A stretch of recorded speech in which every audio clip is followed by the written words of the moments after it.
வணக்கம். நான் ராஜ்கோகுல். இக்கதை 40 ஆண்டுகளுக்கு முன் நிகழ்ந்த கதை. முதியோர் காப்பகம் நோக்கி சிறுகதை. வீட்டில் யாரிடமும் சொல்லிக்கொள்ளாமல் முதியோர் காப்பகத்தில் சேருவதற்கு புறப்பட்டு சாயங்கால வெயிலில் நடந்து கொண்டிருந்த ராமநாதனுக்கு களைப்பாக இருந்தது. அவரது 76 வயது உடல் தள்ளாடி லேசாக நடுங்கியது. எங்காவது சற்று ஒதுங்கி மாலை சூரியனின் தீவிரத்திலிருந்து சிறிது ஒளிந்து ஓய்வெடுத்துவிட்டு நடக்கலாம் போல் தோன்றியது. இன்னும் 2 ஃபர்லாங் தூரம்தான் இருக்கும் அவர் தேடிச் செல்லும் இடம். அன்பு இல்லம், ஆதரவற்ற முதியவர்களின் புகலிடமாய் விளங்கும் முதியோர் காப்பகம். கையில் இருந்த பேக்கை பக்கத்தில் வைத்து கொண்டு ஒரு வீட்டு திண்ணையில் உட்கார்ந்தார்.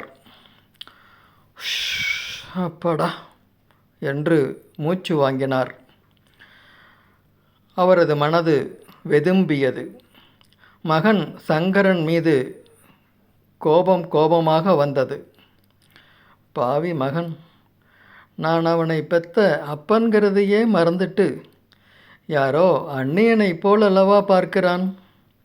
நானும் விசாலமும் எவ்வளோ கஷ்டப்பட்டிருப்போம் இவனை வளர்த்து ஆளாக்க. மனைவி விசாலத்தை நினைத்து கொண்டதும் அவருக்கு ஓவென்று அழத் தோன்றியது. மனதிற்குள் புலம்பினார். நீ கொடுத்து வச்சபடி விசாலம், இந்த கன்றாவியெல்லாம் அனுபவிக்காமல் போய் சேர்ந்துட்டே. நான் தான் பாவம் பண்ணினவன். உயிரை உடலில் சுமந்துக்கிட்டு எல்லோருக்கும் பாரமாக இருக்கேன். கல்யாணமாகி 10 வருடங்களுக்கு பிறகுதான் விசாலம் கவிதாவை பெற்றெடுத்தாள். அத்தனை வருடம் கழித்து குழந்தை பிறந்த சந்தோஷத்தோடு அந்த குழந்தை ஆணாக பிறக்கவில்லையே என்ற வருத்தமும் ராமநாதனுக்கு இருக்கத்தான் செய்தது.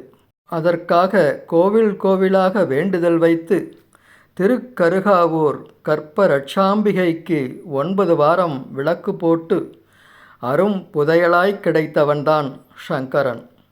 அவனுக்கும் பெரியவள் கவிதாவுக்கும் 6 வயது வித்தியாசம். பெண் பிள்ளையை சற்று ஓரம் கட்டிவிட்டு ஆண் பிள்ளையை சீராட்டி பாராட்டி வளர்த்தார் ராமநாதன்.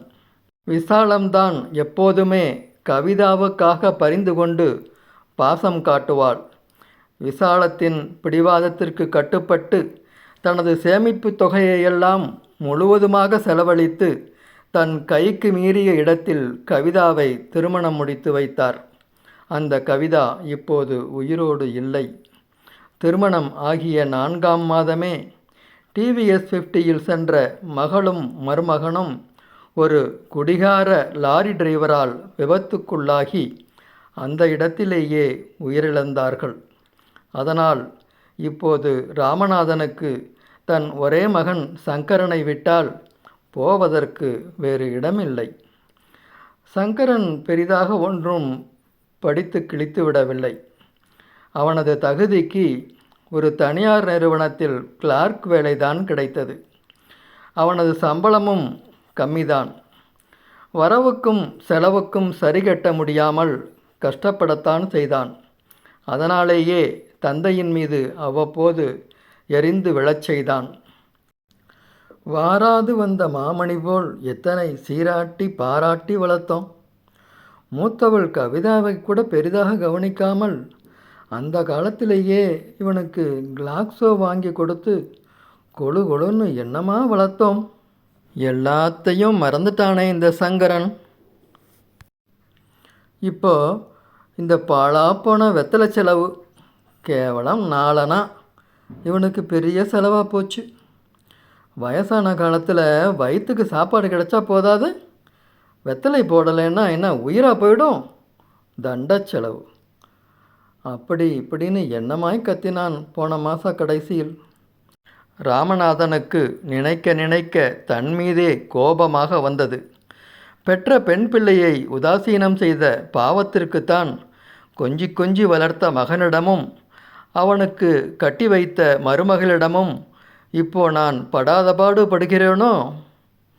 எனக்குன்னு வந்து வாச்சாளே மருமகள்னு சாந்தி, அவ என் காதுக்கு கேட்கும்படியாகவே இவருக்கு இப்போ அவசியம் மூக்குப்பொடி கேட்குதாக்கும்.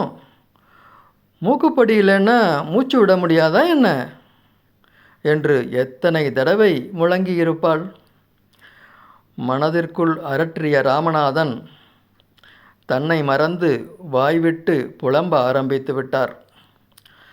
சத்தம் கேட்டு வீட்டுக்குள்ளிருந்து வெளியே வந்த எட்டி பார்த்த ஒரு பெண், என்னங்கய்யா வேணும் என்றாள். ஒன்றுமில்லைம்மா, வெயிலுக்கு ஒதுங்கினேன், கொஞ்சம் குடிக்க தண்ணி கொடுமா. இந்தாங்க ஐயா.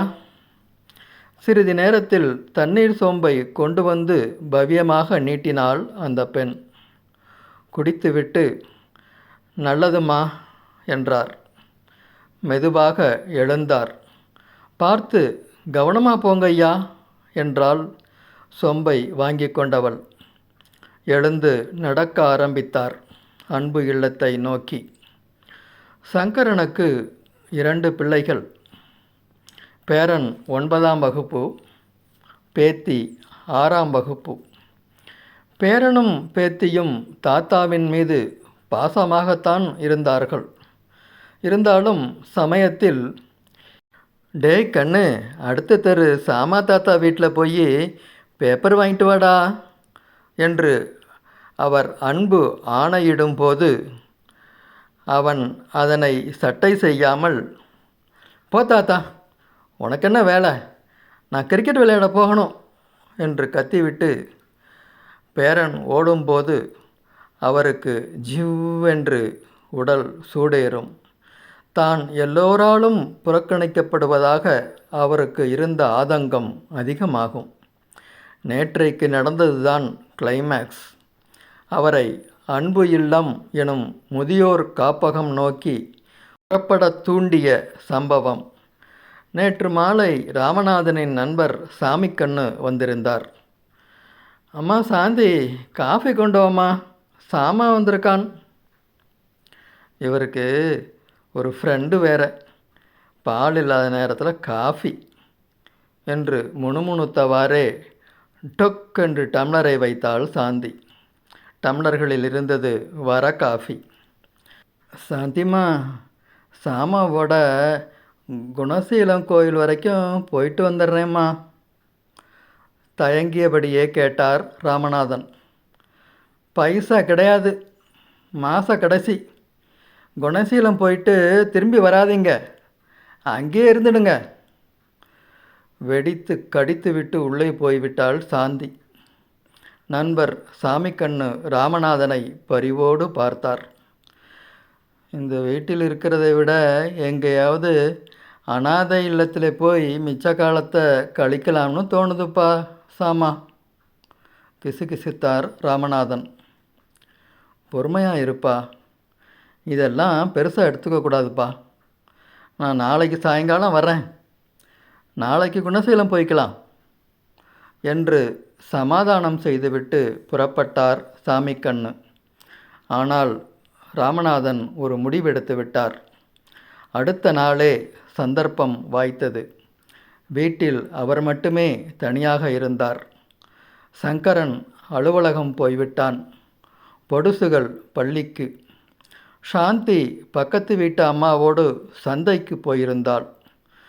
தனது முக்கியமான உடைமைகளை ஒரு பழைய டிராவல் பேக்கில் திணித்து கொண்ட ராமநாதன் வீட்டை பூட்டி சாவியை எதிர் வீட்டில் கொடுத்துவிட்டு கிளம்பிவிட்டார் முதியோர் காப்பகத்தை நோக்கி. உங்களை வச்சு காப்பாற்ற ஆதரவு யாருமே இல்லையா? அன்பு இல்லத்தின் தலைவர் கேட்டார். இல்லைங்க சார், என் ஒரே மகனும் மருமகளும் என்று ஆரம்பித்து நடந்த சம்பவங்களை ஒரு முறை சொல்லி அழுதார் ராமநாதன். இல்லத்தில் இப்போ 2 இடம் காலியாக தான் இருக்குது. இப்போதைக்கு உங்களை சேர்த்துக்கிறதுல எனக்கு எந்த ஆட்சேபனையும் இல்லை. ஆனாலும் இங்கிருந்து 2 கிலோமீட்டர் தூரத்தில் உங்கள் மகன் வீடு இருக்குது. உங்கள் வீட்டளவுக்கு இங்கே வசதிகள் இருக்காது. உங்களை விட மோசமான நிலையில் யாராவது வந்தால் அவருக்கு இடம் கொடுக்கறது தான் நியாயமாக இருக்கும். இருந்தாலும் நீங்கள் பேசுவதை கேட்க ரொம்ப கஷ்டமாக தான் இருக்குது. அதனால் நீங்களே ஒரு முறைக்கு 2 முறையாக யோசனை செய்யுங்க. இந்த அப்ளிகேஷன் ஃபார்மை ஃபில்லப் பண்ணி கொடுங்க. நான் ஒரு 10 நிமிஷம் கழித்து வந்து வாங்கிக்கிறேன் என்று சொல்லிவிட்டு உள்ளே போய்விட்டார் இல்லத்தலைவர். ராமநாதன் பூர்த்தி செய்ய ஆரம்பித்தார். பெயர் ராமநாதன், வயது 76. தகப்பனார் பெயர் சாம்பசிவம் என்று எழுதப்போனவர் நிறுத்தினார். யோசிக்க ஆரம்பித்தார். தகப்பனார் சாம்பசிவம். என் தகப்பனார் தன் தள்ளாத வயதில் எப்படி இருந்தார்? சந்தோஷமாகவா இருந்தார்? நானும் விசாலமும் அவரை எங்களுடனேயே வைத்து காப்பாற்றினோமா? ராமநாதனின் நினைவுகள் பின்னோக்கி சென்றன.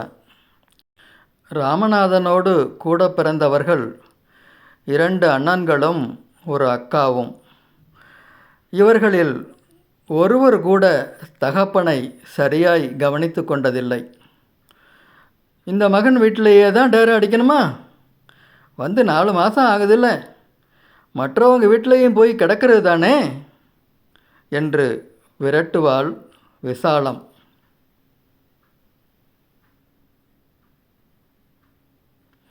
சில சமயம் சாம்பசிவம் அவரது ஒரே மகள் வீட்டுக்கு சென்று தங்குவார். ஆனால் அங்கேயும் ரொம்ப நாள் தங்க முடியாது. மீண்டும் ஏதாவது ஒரு மகன் வீட்டை நோக்கி வந்து விடுவார்.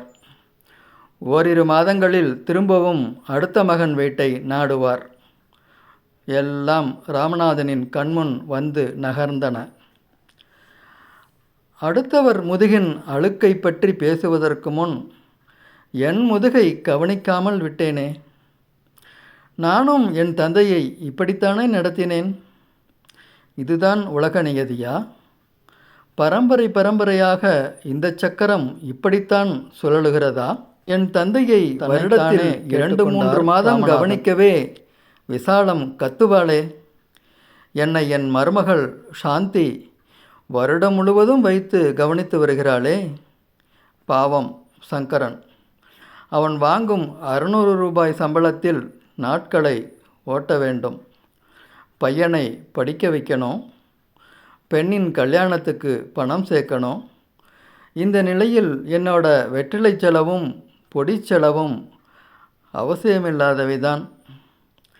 சின்னஞ்சிறுசுகள் சினிமா ட்ராமான்னு போய் சந்தோஷமாக இருக்கிறதுல தப்பில்லை. அது அவசியமும் கூட. ஆண்டு அனுபவித்து வயசானவங்க இலசுகளுக்கு வழிவிட்டு தம் அற்ப சந்தோஷங்களை கொஞ்சம் குறைச்சிக்கலாம்தான்.